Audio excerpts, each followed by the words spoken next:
సోదరి సోదరులారా, యేసుక్రీస్తు నామమున మీకు శుభవందనాలు తెలియజేస్తున్నాం. ఎక్కడెక్కడ గాలిలో దేవుని మాటలు వినబడుతున్నావో అక్కడంతా ఉన్న ప్రజలందరికీ దేవుని ఆశీర్వాదంలో దీవెనలు సదాకాలము తోడైనను గాక. ప్రార్థన చేసుకొని దేవుని మాటలు విందాం. దేవా తండ్రి, నీకెన్నో స్తుతి స్తోత్రములు తండ్రి. నాయన, నీ పిల్లలము నీ రాజ్యం కొరకై మేము సిద్ధపరచాల్సిందిగా ప్రార్థిస్తున్నాం. నీ చిత్తం నెరవేర్చాల్సిందిగా ప్రార్థిస్తున్నాం. మా ప్రభా తండ్రి, నాయన, దేశాన్ని, దేశ ప్రజలను, వారి జీవితాలను సరిచేయాల్సిందిగా ప్రార్థిస్తున్నాం. ప్రజలు సుఖశాంతులు కలిగి జీవించినట్లు సహాయం చేయమని ప్రార్థిస్తున్నాం. మా ప్రభా, ధనికులను నీ వాక్యం చేత సంధించమని ప్రార్థిస్తున్నాం. కరువు కాటకాలు అంటువ్యాధులు ప్రబలకుండా సహాయం చేయమని ప్రార్థిస్తున్నాం. దిక్కులేని అనాథాలను కాచి కాపాడమని ప్రార్థిస్తున్నాం. ప్రజల్లో మూఢనమ్మకాలు వెళ్ళిపోయినట్టు సహాయం చేయండి తండ్రి. నేరాలు, దౌర్జన్యాలను అరికట్టమని ప్రార్థిస్తున్నాం. ఉగ్రవాదాన్ని, డ్రగ్స్ను అణిచివేయాల్సిందిగా ప్రార్థిస్తున్నాం. తాగుబోతులు, దుర్వ్యసనాలకు బానిసైన వారికి విడుదల కలిగించమని ప్రార్థిస్తున్నాం. ప్రభా, సంఘాలను ఉజ్జీవపరచండి. టీచింగ్, ప్రీచింగ్, హీలింగ్ జరిగేటట్లు మీ కృప, మీ ఆత్మచేత నీ బిడ్డలను వాడుకోవాల్సిందిగా ప్రార్థిస్తున్నాం. స్తోత్రం, స్తోత్రం తండ్రి. సర్వలోకానికి సువార్త ప్రకటించేటట్టు నీ బిడ్డలను తండ్రి, దైవజనులు, సువార్థకులను సంఘాలలో వాడుకోవాల్సిందిగా ప్రార్థిస్తున్నాం. నాయనా, గొప్ప దేవా తండ్రి, నాయనా, యుద్ధాలను శాంతిపరచాల్సిందిగా ప్రార్థిస్తున్నాం. నాయనా, ఈ విధంగా మీ కృపను, నీ సహాయం కోరుకుంటూ పాడి పంటలు, కాల్చిన విత్తనాలను, కాల్చిన వర్షాన్ని మీరే కురిపించి అన్నదాతలకు సహాయం చేయమని నీ కృపాస్థలకు అప్పచెప్పుకుంటూ యేసు నామమున ప్రార్థిస్తున్నాం తండ్రి, ఆమెన్. సోదరి సోదరులారా, దేవుని యొక్క పరిశుద్ధ లేఖనంలో నుంచి మరి ఈరోజు కొన్ని మాటలు నిర్గమకాండం నుంచి ధ్యానించుకోబోతుంటున్నాం. నిర్గమకాండం 4వ అధ్యాయంలో 1వ వచనం నుంచి, అందుకు మోషే చిత్తగించుము, వారు నన్ను నమ్మరు, నా మాట వినరు, యెహోవా నీకు ప్రత్యక్షము కాలేదని అందురు అని ఉత్తరం ఇయ్యగా, యెహోవా నీ చేతిలోనిది ఏమిటి అని అడిగాను. అందుకు అతడు కర్ర అనెను. అప్పుడు నేలను దాన్ని పడవేయమనెను. అతడు దాని నేలను పడవేయగానే అది పామాయను. సోదరి సోదరులారా, మరి మోషే దేవునితో అంటున్నాడు, నా మాట వారు వినరు. యెహోవా ప్రత్యక్షమై ఈ మాటలు చెప్తే కూడా ఆయన నా మాట వారు వినరు అని అంటున్నాడు. కాబట్టి నీ చేతిలో ఏముంది అంటే, నా చేతిలో కర్ర ఉంది అన్నాడు. దాన్ని పారేయనప్పుడు అది పామైంది. కాబట్టి ఫరో ఒక పాము లాంటి వాడు. కాబట్టి తోకను పట్టుకున్నాడు కానీ తలను పట్టుకోకూడదని వీటి ఆలోచనలను ప్రభువారు మోషేకు సరైన విధానాన్ని నేర్పుతూ వస్తుంటున్నాడు. కాబట్టి దేవుడు తనతో మాట్లాడుతూ వివిధమైన ఆలోచనల చేత అతను నడిపిస్తూ వస్తుంటున్నాడు. అప్పుడు యెహోవా నీ చెయ్యి చాపి దాని తోక పట్టుకొనగా, అతడు తన చెయ్యి చాపి దాన్ని పట్టుకొనగా కానీ అది అతని చేతిలోని కర్ర అయ్యను. కాబట్టి తిరిగి కర్ర కావడానికి దేవుడు దాన్ని చేసినట్టు మనం చూస్తుంటున్నాం. కాబట్టి దేవుడు అసాధారణ మనిషిని ఏర్పాటు చేసుకొని మోషేను ఎన్నో అద్భుతములు, ఆశ్చర్య కార్యములు తన ద్వారా ప్రజలను విడిపించడానికి వాడుకున్నట్టు మనం చూస్తున్నాం. కాబట్టి దేవుడు తనను చాలామంది అనుకుంటారు, మేము డబ్బు సంచి చేత పట్టుకొని సేవ చేస్తాం అనుకుంటారు. డబ్బుతో మనం సంచి పెట్టుకొని సేవ చేయలేం. ఎందుకంటే ఒక వ్యక్తి డబ్బు తీసుకొని వచ్చినాడంట. అప్పట్లో ఒక 50-80 ఏళ్ళ కిందట రోజు 2 రూపాయలు 5 రూపాయలు అన్నీ పంచుతూ ఉన్నాడు. అయితే అక్కడ ఉన్న ప్రజలు అనుకున్నారు, బీద పరిస్థితులు అక్కడ ఎట్లా ఉందో పరిస్థితి తెలియదు, కానీ ఇతన్ని చంపితే ఇతనికి కూడా ఉన్న డబ్బులన్నీ మనకు వస్తాయి కదా అని ఒకరోజు బాగా కొట్టినారంట. ఆయన కోపం వచ్చి అన్ని బాయిలో గుమ్మరిచ్చేసి ఆ ఊరు నుంచి వెళ్ళిపోయినాడంట. సోదరి సోదరులారా, కాబట్టి డబ్బుతో మనము కొన్ని కొనలేని ఉంటాయి. జ్ఞానాన్ని కానీ, పరలోకాన్ని కానీ, ఔషధాలు కొనటం కానీ, ఆరోగ్యాన్ని కొనలేని ఉన్నాయి. దేవుని ప్రేమను మనం కొనలేము. కాబట్టి సోదరి సోదరులారా, పరిశుద్ధ లేఖనంలో మనం ధ్యానిస్తున్నట్లు ఆయన దాని చేత వారు తమ పితరుల దేవుడైన యెహోవా అనగా అబ్రహాము దేవుడు, ఇస్సాకు దేవుడు, యాకోబు దేవుడు నీకు ప్రత్యక్షమాయనని నమ్ముదురనెను. మరియు యెహోవా నీ చెయ్యి నీ రొమ్మున ఉంచుకొను అనగా అతడు తన చెయ్యిని రొమ్మున ఉంచుకొని దానిని వెలుపలకి తీసినప్పుడు అతని చెయ్యి కుష్టు అది హిమం వల్లే తెల్లగా అయ్యెను. తర్వాత ఆయన నీ చెయ్యి మరలా నీ రొమ్మున ఉంచుకొనమనగా అతడు తన చెయ్యి ఛాతీ మీద ఉంచుకున్నప్పుడు అది తిరిగి మిగిలిన శరీరం వల్లే అయ్యను. కాబట్టి తన శరీరంలో తన చేయిని ఒకసారి ఉంచుకున్నప్పుడు అది మరి ఇదైపోయింది. తర్వాత తను తిరిగి పెట్టుకున్నప్పుడు అది తిరిగి బాగైనట్టు ఛాతీ మీద మనం చూస్తుంటున్నాం. కాబట్టి హృదయం ఎలా ఉంటే మన పనులు అలా ఉంటాయి. హృదయం సరిగా ఉంటే మన పనులు అలాగనే ఉంటాయి. కాబట్టి మోషే దేవుని పని చేయాలంటే ఫస్ట్ తన హృదయం సరిగా ఉండాలి. తన జీవితంలో దేవునికి ప్రాధాన్యత ఇచ్చేవాడిగా ఉండాలని మనం చూస్తుంటున్నాం. సొంత తలంపులు, సొంత ఆలోచనలు మనిషికి ఉండకూడదు. దేవుని చెప్పినట్టు మనం నడిచినప్పుడు దేవుడే సహాయం చేసి నడిపించేవాడిగా ఉంటాడు. కాబట్టి పదవి, పేరు, ప్రఖ్యాతి కావాలని చాలామంది తాపత్రయపడేవారుగా ఉంటారు. కాబట్టి దేవుని చిత్తాన్ని మనం నెరవేర్చేవారుగా ఉండాలి. కానీ మనము నేను చేసిన ఇది అని చెప్పుకోకూడదు. ప్రజలకు నా దగ్గరకు వచ్చినారు, నేను ప్రార్థన చేశాను కాబట్టి ప్రజలకు ఈ విధంగా జరిగిందని చెప్పకూడదు. నా దేవుడు చేశాడు అని మనం చెప్పాలి. సోదరులారా, ప్రజల్లో చాలా వరకు డౌట్స్ ఉన్నాయి. నిన్నటి దినంలో ఒక స్వార్థకు వెళితే తను అంటున్నాడు, ఒక దైవజనుడు అన్నాడంట, నేను ప్రార్థించగా ఈ రోగి స్వస్థమన్నాడు. నేను అని అనకూడదు. అందుకోసం మనం శృంగారమును దేవాలయానికి ఎక్కిపోతుంటే పేతురు, యోహానులు అంటున్నారు, నజరేయుడైన యేసు నామమున లే అన్నప్పుడు తను లేచి గంతులు వేస్తూ దేవుని స్తుతిస్తూ వెళ్ళాడు. కానీ అక్కడ ఉన్న పేతురు, యోహానులు చేశారు కాబట్టి మిమ్మల్ని స్తుతిస్తూ వెళుతాను అని చెప్పలేదు. కాబట్టి ప్రజలను తప్పుదారి పట్టించకూడదు. నా గొర్రెలు నా స్వరమును వినను అని బైబిల్ స్పష్టంగా చెప్తుంది. కాబట్టి మనము పాముల వలె వివేకంగా, పావుల వలె నిష్కపటంగమైన పరిచర్యలో దేవునిలో మనము సరైన విధంగా ప్రజలను నడిపించే వారుగా ఉండాలని దేవుడు కోరుతుంటున్నాడు. సోదరులారా, అదేవిధంగా దేవుని యొక్క పరిశుద్ధ లేఖనంలో మనం చూసిన ప్రకారంగా ఆయన కృప, ఆయన ప్రేమ మనను నడిపించినట్టు, అదేవిధంగా దేవుడు నిర్గమకాండంలో మనకు తోడుగా ఉండి సహాయం చేసేవాడే ఉంటాడు. ఆయన ప్రేమను మన పట్ల బెరడుపరిచేవాడే ఉంటాడు. దేవునికి స్తోత్రంలో అదేవిధంగా 8వ వచనంలో, మరియు ఆయన వారు నిన్ను నమ్మక మొదటి సూచక్రియను బట్టి వినకపోయిన ఎడల రెండవ దానిని బట్టి విందురు. వారు రెండో సూచక్రియను బట్టి వినకపోయిన ఎడల నీవు కొంచెము ఏటి నీళ్లు తీసుకొని నేల మీద పోయవలెను. అప్పుడు నీవు ఏటి నుండి తీసిన నీళ్లు పొడి నేల మీద రక్తముగానే అవును. అప్పుడు మోషే, ప్రభువా చిత్తగించము, ఆ మనుషుల పైన నీవు నీ దాసునితో మాట్లాడినప్పటి నుండి అయినను నేను మాట నేర్పరిని కాను, నేను నాలుక మాంద్యము గలవాడని యెహోవాతో చెప్పగా, యెహోవా మానవునికి నోరిచ్చిన వాడు ఎవడు? మూగవాణ్ణే కానీ, చెవిటివాణ్ణే కానీ, దృష్టి గలవాణ్ణే కానీ, గుడ్డివాణ్ణే కానీ పుట్టించిన వాడు ఎవడు? యెహోవానైనా నేనే కదా. కాబట్టి దేవుడే నాకు నాలుక మాంద్యం ఉంది, నేను అది చేయలేను ఇది చేయలేను అంటే, చిన్నప్పుడు ఇంత గట్టిగా ఏడ్చినోడు పెద్దగైనాక దేవుని సేవ చేయాలంటే నాకు ఇది ఆటంకం ఉంది, అదే ఆటంకం ఉంది, నేను చేయలేకపోతున్నాను అని సాకు మాటలు చెప్పకూడదు. దేవునికే దేవుడే మనకు సహాయం చేసేవాడు, దేవుడే మనల్ని నడిపించేవాడు, దేవుడే మనల్ని బలపరిచేవాడు, స్థిరపరిచేవాడు అని మనము పరిశుద్ధ లేఖనాల్లో మనం చూస్తూ ఉంటున్నాం.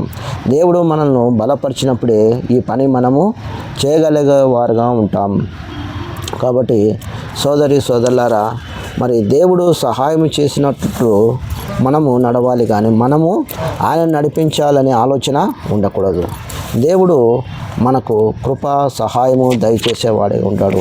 శాంతి, సమాధానాన్ని మనకు నేర్పించిన ప్రభువు ఆయన బలపరిచి స్థిరపరిచేవాడిగా ఉంటున్నాడు. కాబట్టి ఆయన మాటలను మనము ఎప్పటికీ నిర్లక్ష్యం చేయకూడదని దేవుని వాక్యంలో మరి సామెతల గ్రంథంలో మనం చూస్తుంటున్నాం. 4వ అధ్యాయము 24వ వచనంలో మనం గమనించుకున్నట్లయితే ఇక్కడ ఒక మాటను చూస్తుంటున్నాం. పరిశుద్ధ లేఖనంలో మరి మూర్ఖపు మాటలు నోటికి రానియకము, పెదవుల నుండి కుటిలమైన మాటలు రానియకము. కాబట్టి మూర్ఖమైన మాటలు, కుటిలమైన మాటలు రానియకూడదు. అదేవిధంగా దేవుని యొక్క పరిశుద్ధ లేఖనంలో మనము ధ్యానించినప్పుడు కొన్ని విషయాలు మనము చూస్తుంటున్నాం. పరిశుద్ధ లేఖనంలో ఆయన మనల్ని ఏ విధమైన తీర్మానం చేత నడిపించేవాడుగా ఉంటాడు మనము గమనించుకున్నట్లయితే, అదేవిధంగా 7వ అధ్యాయము మత్తయి సువార్త 17వ వచనంలో పాత విత్తుల్లో కొత్త ద్రాక్షరసం పోసిన ఎడల తిత్తులన్నీ పిగిలి ద్రాక్షరసము కరిగిపోవును, తిత్తులు పాడవును. అయితే కొత్త ద్రాక్షరసము కొత్త తిత్తులను పోయుదురు, అప్పుడు ఆ రెండు చెడిపోక ఉండునని చెప్పాను. కాబట్టి ఒకదాన్ని ఒకటి కలపకూడదు, ఒకదాన్ని ఒకటి చేర్చకూడదని మనము ఈ పరిశుద్ధ లేఖనంలో చూస్తున్నాం. కాబట్టి మనం ఏ విధమైన తీర్మానం కలిగి ఉన్నాం, ఏ విధమైన ఆలోచనలు మన జీవితంలో ఉన్నవి. కాబట్టి అదేవిధంగా చూసినట్లయితే లూకా సువార్త 6వ అధ్యాయము 45వ వచనంలో 6వ అధ్యాయం 45వ వచనంలో చూసినట్లయితే, సజ్జనుడు తన హృదయములో మంచి ధననిధిలో నుండి సద్విషయములను బయటికి తెచ్చును, దుర్జనుడు చెడ్డ ధననిధిలో నుండి దుర్విషయములను బయటికి తెచ్చును. హృదయం నిండిన దాన్ని బట్టి ఒకటి నోరు మాట్లాడును. కాబట్టి నోరు మంచి మాటలు రావాలి కానీ చెడు మాటలు రానియకూడదు, చెడు ఆలోచనలు రానియకూడదని మనము పరిశుద్ధ లేఖనంలో చూస్తుంటున్నాం. కాబట్టి దేవుడు రాకడ సమయంలో మరి అనేక విషయాలు మనము గమనించుకోవాలి. అదేవిధంగా దేవుడు ఏ విధంగా మరి నిర్గమకాండంలో సహాయం చేస్తూ వచ్చాడో మనం చూస్తుంటున్నాం.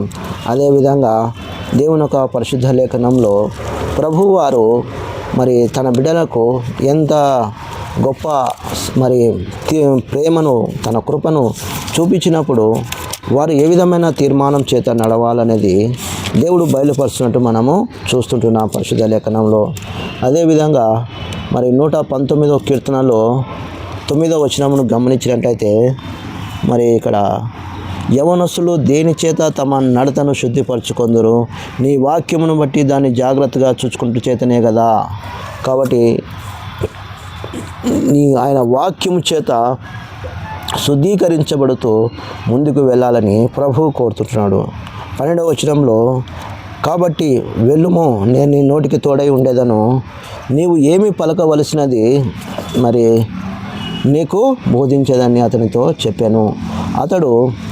అందుకు అతడు అయ్యో ప్రభువా, నీవు తలచిన వాడినే పంపమనగా ఆయన మోషే మీద కోపపడి, లేవీయుడగు నీ అన్నైన అహరోను లేడా, అతడు బాగుగా మాట్లాడగలడని నేను ఎరుగుదును. ఇదిగో అతడు నీకు ఎదుర్కొనబోచున్నాడు, అతడు నిన్ను చూచి తన హృదయంలో సంతోషించును. నీవు అతనితో మాట్లాడి అతనితో నోటికి మాటను అందించుము. నేను నీ నోటికి అతని నోటికి తోడై ఉందని మీరు చేయవలసిన దాన్ని మీకు బోధించేదను. కాబట్టి మీరు ఏది చేయాలనో ఎలా చేయాలనో అన్నీ నీకు బోధిస్తాను. నీ అన్న అహరోను లేడా అంటే, నేను వెళ్ళలేను ప్రభువా, నేను చెయ్యలేను ప్రభు అన్నప్పుడు తిరిగి అన్నను కలపాల్సి వచ్చింది. తనకు మరి దేవుడు ఎన్నో యోగ్యతలు, ఒక రాజరికంలో ఉన్నవాడు, మరి అదేవిధంగా ప్రవక్తగా ఉన్నాడు, అదేవిధంగా యాజకత్వం తనకి ఇచ్చాడు. ఎన్ని ఇచ్చినప్పటికీ తాను పోగొట్టుకుంటున్నాడు. ఒక మోషే అహరోనుకు మరి భాగం పంచడం వలన, నేను చేయలేను అనటం వలన, సోదరులారా, దేవుడు మనకు ఇచ్చినాడు, దేవుడు మనల్ని వాడుకుంటానన్నప్పుడు, నేను ఇది చేయలేనన్నప్పుడు దానివల్ల ఎన్నో నష్టాలు వస్తాయి, ఎన్నో ఇబ్బందులు జరుగుతాయి. దేవుడు మనకు చెప్పినప్పుడు దాన్ని చేయడానికి మనం ఎన్ని సమస్యలకైనా మనం ముందుకు వెళ్ళాలి కానీ వెనక్కు వెళ్ళకూడదు. మోషే నేను చేయలేనన్నప్పుడు అహరోను పెట్టినప్పుడు అహరోను కూడా మరి ఏం చేసినాడంటే, మరి మోషే కొండ మీద ఉన్నప్పుడు మరి తాను లేద దూడం చేసి విగ్రహం చేసి పూజించమని ప్రజలకు మరి చెప్పినట్టు మనం చూస్తుంటున్నాం. కాబట్టి మరి ఈ అహరోను వల్ల సమస్యలు కూడా వచ్చినట్టు మనము చూస్తుంటున్నాం. యాజకత్వము అహరోనుకు వెళ్ళినట్టు మనం చూస్తుంటున్నాం. కాబట్టి సోదరులారా, 17వ వచనంలో ఈ కర్రను చేత పట్టుకొని దానితో ఈ సూచక్రియలను చేయవలని చెప్పాను. అటు తర్వాత మోషే బయలుదేరి మామ అయిన యిత్రో యొద్దకు తిరిగి వెళ్ళాను. సెలవైన ఎడల నేను ఈజిప్టులో ఉన్న నా బంధువుల యొద్దకు మరలా పోయి వారికి ఇంకా సజీవునై ఉన్నారోమో చూచేదరని అతనితో చెప్పగా, యిత్రో క్షేమంగా వెళ్ళమని చెప్పి మోషేతో అనెను. అంతటా యెహోవా, నీ ప్రాణమును వెదికిన మనుషులు చనిపోయి ఉన్నారు గనుక ఈజిప్టుకు తిరిగి వెళ్ళుము అని మిద్యానులో మోషేతో చెప్పగా, మోషే తన భార్యను తన కుమారులను తీసుకొని గాడిద మీద ఎక్కించుకొని ఈజిప్టుకు తిరిగి వెళ్ళాను. మోషే దేవుని కర్రను తన చేత పట్టుకొని పోయాను. అప్పుడు యెహోవా మోషేతో ఇట్లనెను, నీవు ఈజిప్టు నందు తిరిగి చేరిన తర్వాత చేయుటకు నేను నీకు ఇచ్చిన మహత్కార్యములను అన్నీ ఫరో ఎదుట చేయవలని సుమి అని. అయితే నేను అతని హృదయమును కఠినపరచెదను, అతడు ఈ జనులను పోనీయడు. కాబట్టి నేను చెప్పినటువంటి నువ్వు చేయాలా, కానీ ఆ ప్రజలను అతడు పోనీయడు. కానీ నువ్వు మాత్రము నేను చెప్పినది మాత్రమే చేయాలా అని మరి మోషేకు ఆజ్ఞాపించినట్లు మనం చూస్తుంటున్నాం. కాబట్టి మోషేకు ఆజ్ఞాపించినది మాత్రమే తాను చేస్తూ వచ్చాడు. కొన్ని సందర్భాల్లో ఫరో ఎదిరించినప్పటికీ తాను మరి దేవుడు చెప్పినట్టు మాత్రమే వింటూ వచ్చినట్టు మనం చూస్తుంటున్నాం. అదేవిధంగా కీర్తన గ్రంథము 106 నుంచి 31వ వచనంలో 106లో 31వ వచనం చదివినట్లయితే, నిత్యము తరములన్నిటను అతనికి ఆ పని నీతిగా ఎంచబడెను. కాబట్టి నిత్యము తరములన్నిటను అతనికి ఆ పని నీతిగా ఎంచబడి ఉన్నట్టు మనం చూస్తున్నాం. కాబట్టి మనము మంచి పని చేసినప్పుడు అది తరతరములకు పనికొస్తుంది. రాబోయే తరానికి మిలియన్ లవ్ ఫర్ ఎవర్, ప్రజలందరూ వినడానికి పనికొచ్చే పనిగా ఉంటున్నట్టు మనము చూస్తుంటున్నాం. అదేవిధంగా దేవుడు మరి ఏ విధమైన తీర్మానం చేత తన బిడ్డలను పంపుతూ వచ్చినాడో తన ప్రజల యొద్దకు, వాళ్ళు మరి ఏమాత్రమును మరి మోషే మరి సాత్వికుడు దీన మనసు గలవాడని మనం బైబిల్లో చూస్తుంటున్నాం. అదేవిధంగా మరి ఆదికాండము 15వ అధ్యాయము 6వ వచనంలో చదివినట్లయితే, అతడు యెహోవాను నమ్మాను, ఆయన అతని నీతిగా ఎంచెను. కాబట్టి అబ్రహాము మరి యెహోవాను నమ్మినాడు కాబట్టి అది అతనికి నీతిగా ఎంచబడినట్టు చూస్తుంటున్నాం. మొదట విశ్వాసాన్ని, తర్వాత మరి సున్నతిని మనం చూస్తుంటున్నాం. కాబట్టి తను నీతిగా ముందుకు వెళ్ళినాడు, నీతిగా నడిచినాడు. కాబట్టి దేవుడు తనకు సహాయం చేస్తూ వచ్చాడు. అదేవిధంగా చూసినట్టయితే 22వ వచనంలో, జనులు నేను అతని హృదయమును కఠినపరిచెదను, అతడు ఈ జనులను పోనీయడు. అప్పుడు ఫరో, ఇశ్రాయేలీయులు నా కుమారులు, నా జ్యేష్ఠ పుత్రుడు, నన్ను సేవించినట్లు నా కుమారుని పోనిము, నీకు ఆజ్ఞాపించుచున్నాను. వారిని పంపనొల్లని ఎడల ఇదిగో నేను నీ కుమారుని నీ జ్యేష్ఠ పుత్రుని చంపేదని యెహోవా సెలవిస్తున్నాడని అతడితో చెప్పుమనెను. అతడు పోవు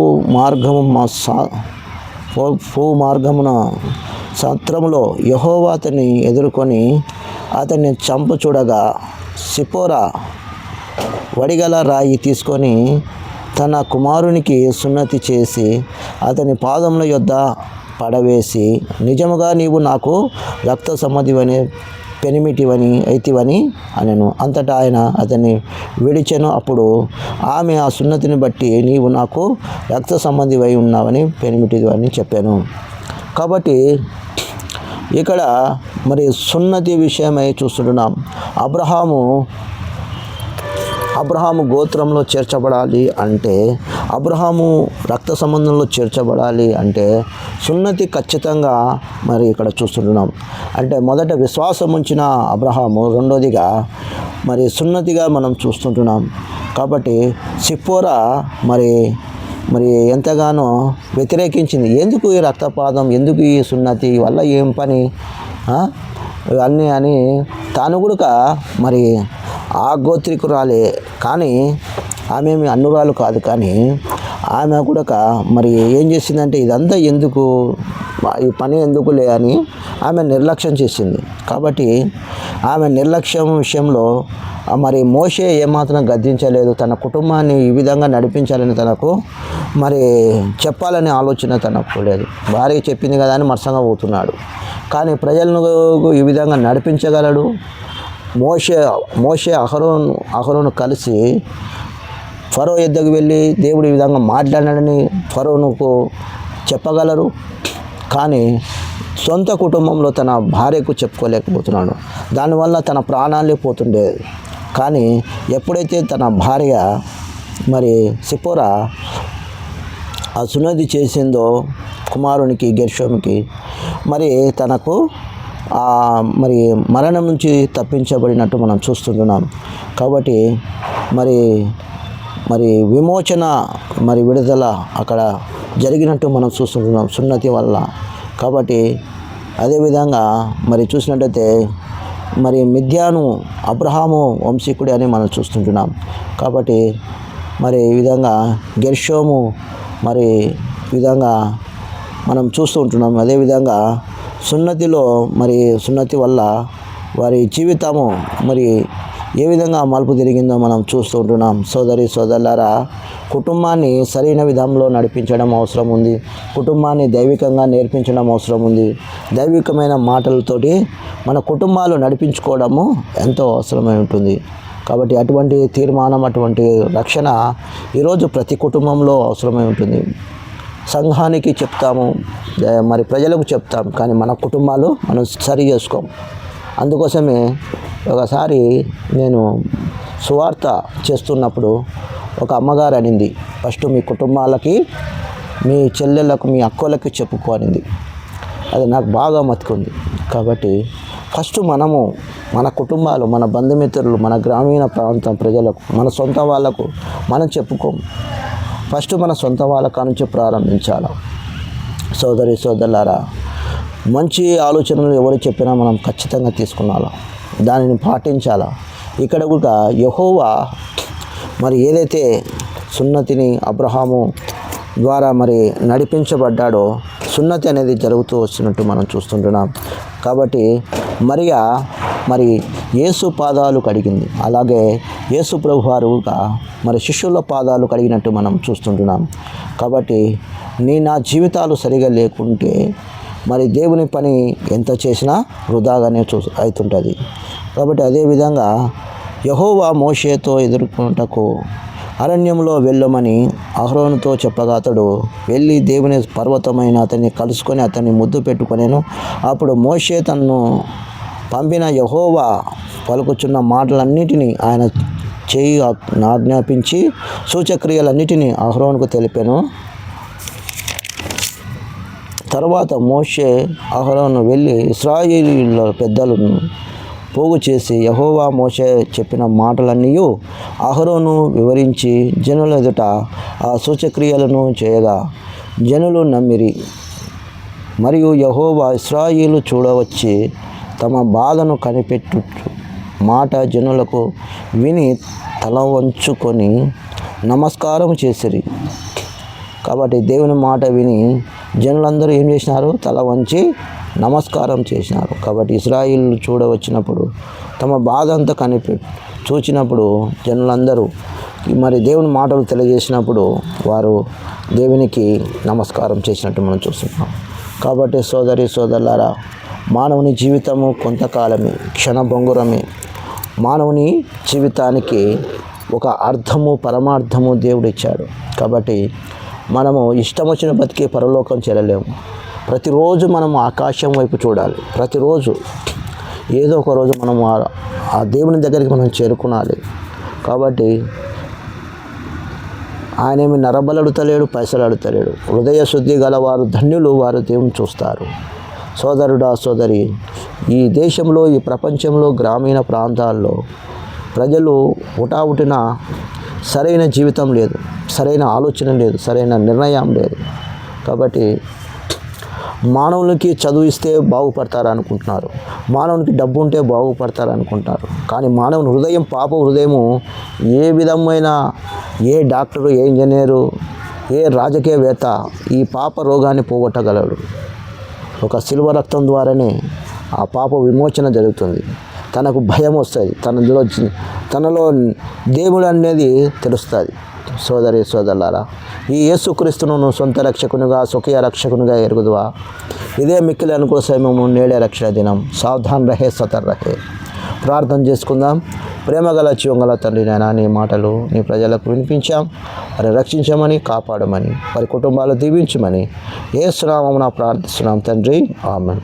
పరమ తండ్రి యొక్క ప్రేమ, పరిశుద్ధాత్మ యొక్క అన్యోన్య సహవాసము ఇప్పుడు ఎల్లప్పుడూ సదాకాలము తోడై ఉండునుగాక. ఆమేన్. అందరికీ ప్రైజ్ లార్డ్.